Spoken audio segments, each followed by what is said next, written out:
Hoje nós vamos falar sobre a situação complicadíssima a qual se encontra Minas Gerais e acaba refletindo também na Copasa e na CEMIG. Vamos também falar um pouco da Petrobras.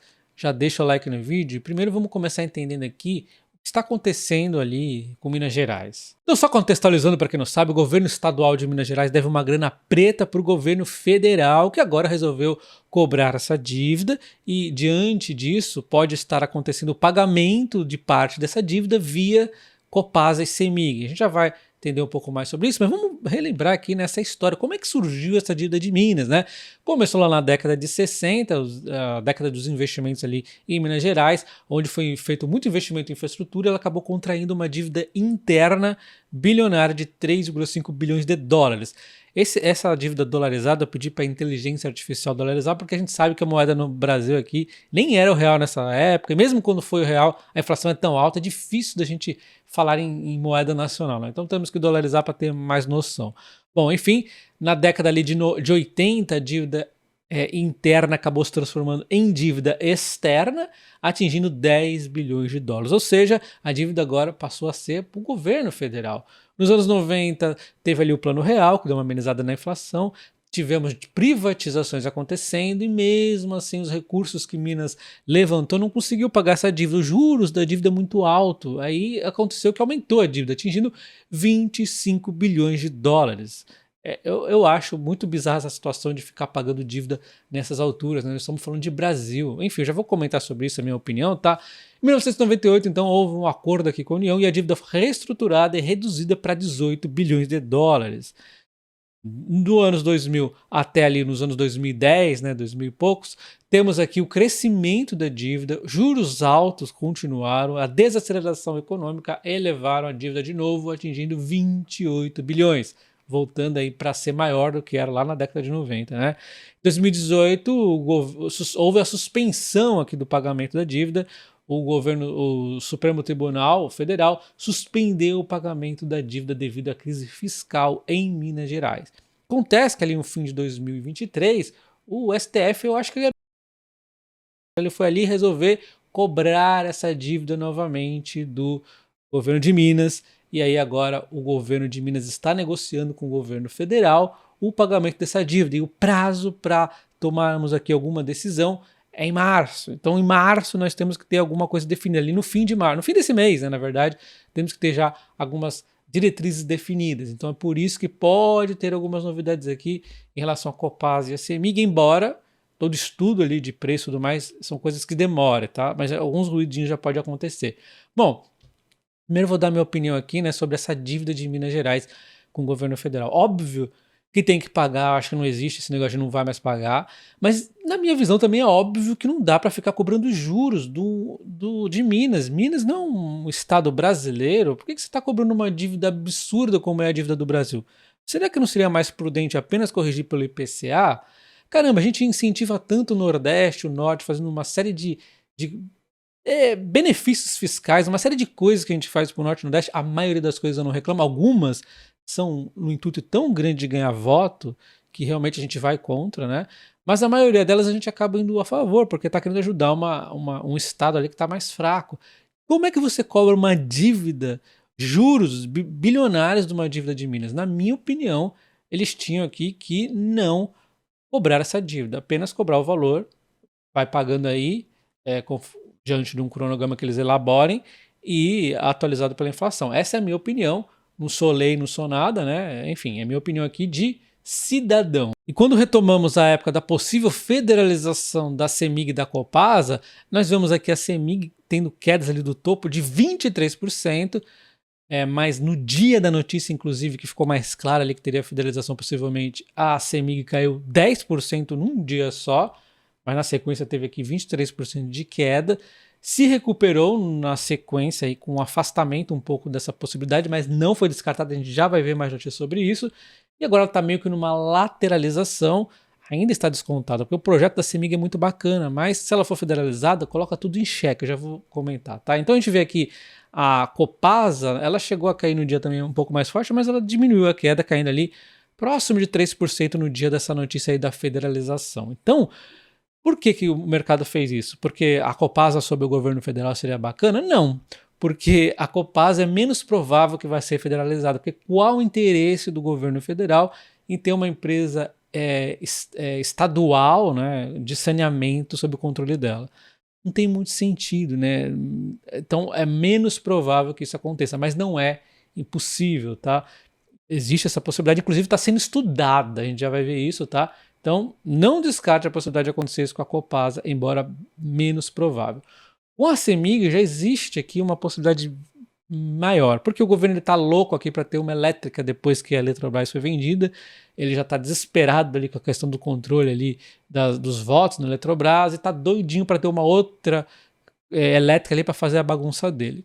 Quando você vê o interesse do governo numa empresa elétrica, com certeza boa coisa não é. Não converge com o interesse do acionista, não converge com uma empresa que quer crescer, dar mais lucros cada vez maiores. O governo não pensa no longo prazo, o governo pensa no curto prazo. Basta você ver o que o governo federal, na época da Dilma, fez com a Eletrobras. Eles pensaram no longo prazo que se eles reduzissem o preço da energia ali, no primeiro momento, no curtíssimo prazo ia ser benéfico, depois ia estourar para cima e ainda assim ia ter desinvestimento no país, crise energética, apagão e tudo mais. Eu não estou nem aí, eles pensam no hoje, eles ainda também são burros o suficiente para acreditar que o curto prazo não vai ser tão curto assim, mas às vezes é tão curto como aquela medida que a Dilma fez na Eletrobras, que nem benéfico foi para o governo dela. No próprio governo ela já sentiu bem esse peso aí da intervenção no setor.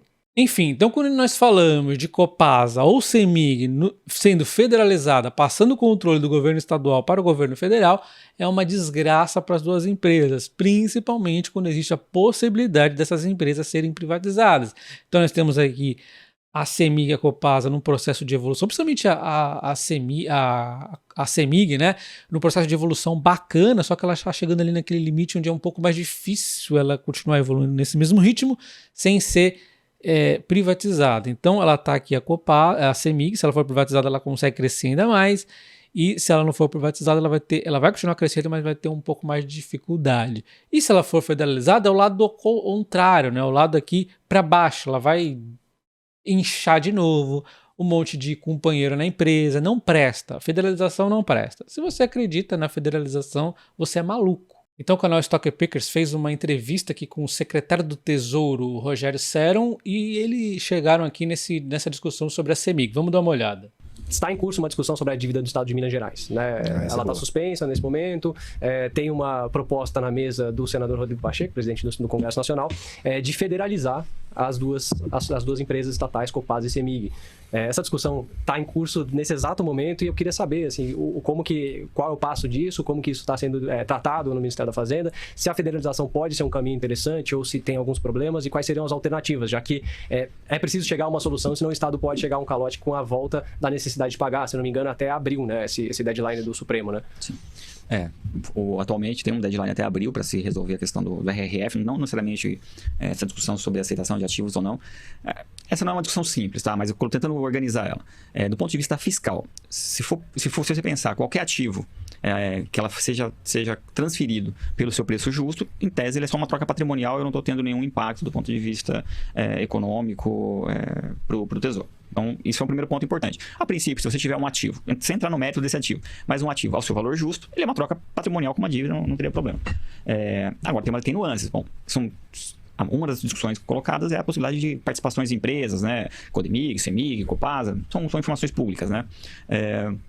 Ser avaliado, qual o valor justo dessas companhias. Faz sentido estratégico? Tem áreas do governo importantes e adequadas para analisar se para o seu setor, para a sua área afim, aquele tipo de ativo faz sentido ou não. Do ponto de vista estratégico, o outro é econômico, fiscal. Bom, do ponto de vista econômico, qual é o valor justo? Porque não é simples. Você sabe, todo processo, vai fazer um processo de uma OPA, assim, é um processo longo, não é trivial.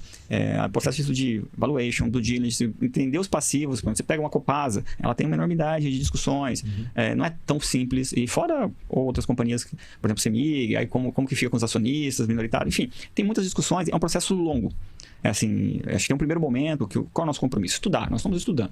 Então, eu acho que não há preconceito nessa discussão, olhando qual é o papel do Tesouro. Olhar friamente o ativo. quanto que vale, faz sentido, se esse ativo vale alguma coisa, quanto que se vale, mais ou menos onde está o valor dele. Porque isso também influencia a decisão. Uma coisa, eu acho que vale X, vale Y. Tem um processo, tem uma forma de fazer isso. Então, nós estamos estudando, olhando, tentando compreender. Essa é a parte que cabe ao Tesouro. A gente está avançando nesse processo, chegar em condições para ter tomada de decisão. Que aí ela envolve essa questão estratégica, envolve a questão econômica de fazer, uma vez tomada a decisão de que elas se comunicam. O econômico se comunica com o estratégico. Também se não tiver tanto valor quanto se espera, também a outra parte não vai resolver o problema. E também o tempo que isso vai levar talvez não compense. Então, estamos nesse estágio, tá? Então, qualquer coisa que eu diga além disso, eu estaria sendo leviano, porque estamos exatamente nesse estágio, avaliando e dando subsídio. Tem um processo de decisão que envolve o ministro, outros ministros, o próprio presidente da República. O que cabe nesse momento é o Tesouro fazer uma avaliação serena das vantagens e desvantagens disso. Ouvindo sua resposta, eu fiquei com a sensação de que o timing pode ser um grande problema, porque é uma operação complexa, essa de avaliar, fazer valuation e tudo, e a gente tem um deadline importante em abril. Não necessariamente para resolver a federalização, mas o RRF depende um pouco também disso, né? Quer dizer, o Estado vai ter que voltar a pagar o juro da dívida. E talvez não tenha caixa para isso, né? Não, mas posso fazer um comentário? O Estado tem que voltar a pagar. O Supremo deu uma lambuja para Maranhão, Minas Gerais, etc. E eles acham que agora esse é o estado natural das coisas, ficar sem pagar. Não. Ficar sem pagar, eles ganharam um bônus. Agora, a faca no pescoço está no pescoço dos governadores que têm que pagar, não do governo federal. O governo federal, ao meu ver, né? Se achar que esses ativos valem alguma coisa, e eu acho difícil que se somar tudo isso que Minas está oferecendo, valha 10% da dívida que eles têm, porque nós estamos falando de uma dívida de 170 bi, salvo engano. Mais de né? 5% da receita corrente. Então, quanto vale tudo isso? 17 bi, se somar as três, né, empresas? Então, eu acho que é um pouco isso que está em jogo. Né? Então, como vocês viram, em abril, na verdade, ali é o deadline dessa definição. Já no fim de março, o governo federal vai trazer aqui uma proposta, né, para a questão da dívida de Minas. Eles estão avaliando Copasa e CEMIG. Não necessariamente a avaliação já vai sair agora, né, não vai ter essa definição agora, mas pode vir alguma coisa junto dessa conversa toda, porque a definição está sendo feita aí até abril, tá? Então é isso que a gente tem que ficar no radar. É óbvio que o valor de Copasa e CEMIG é muito menor do que o valor da dívida, que já passa de 160 bilhões de reais, mas uma coisa é você definir o valor justo ali das empresas e outra coisa é você ver o quanto realmente vai ser abatido da dívida ali, essa entrega aí da CEMIG para o governo federal, por exemplo, né? Porque alguma conversa pode estar acontecendo e abater um valor maior. Eu acho que só isso que justificaria o interesse do governo estadual, de repente, fazer realmente essa venda. Senão não faz sentido nenhum. Se for para vender a valor de mercado, é melhor eles seguirem aí com a privatização, né? Fazer aí a oferta de ações e que seria menos dor de cabeça aí para o próprio governo estadual. Vou ficar sendo muito repetitivo, mas a CEMIG seria certamente um caso que, se eu fosse comprar para minha carteira, pelo menos metade, no mínimo metade ali da minha operação com a CEMIG seria travada aqui contra a queda. E aí também tem que ter cuidado com qual o travamento vai fazer, porque a ação pode sim retomar aqui um caminho de alta quando isso tudo se livrar, né? Então você tem que ter aqui uma flexibilidade, mas não ignorar que as ações podem voltar a cair, podem cair inclusive ainda mais, né? Eu faria algum tipo de proteção, embora com elétricas eu não costume fazer isso, eu acho que faz sentido. Eu fiz com a Eletrobras ali no momento de ruído, cara, e deu super certo, consegui mais dinheiro para conseguir comprar mais ações ainda da Eletrobras. Link na descrição do vídeo, nos comentários fixados, o meu curso de opções, você aprende a fazer essas proteções, além de dividendos sintéticos aqui com as suas ações, e te ensino do zero até o mais avançado. O acesso ao curso é vitalício. E vamos falar rapidamente aqui da Petrobras, que foi, por incrível que pareça, não é filme, não é ficção, a Petrobras foi visitar a Venezuela. A Petrobras foi visitar a Venezuela, aquele país ao qual nós temos uma relação extremamente duvidosa, né? Já sofremos calote da Venezuela, a Petrobras já tem um histórico ali com a Venezuela desagradável, tá?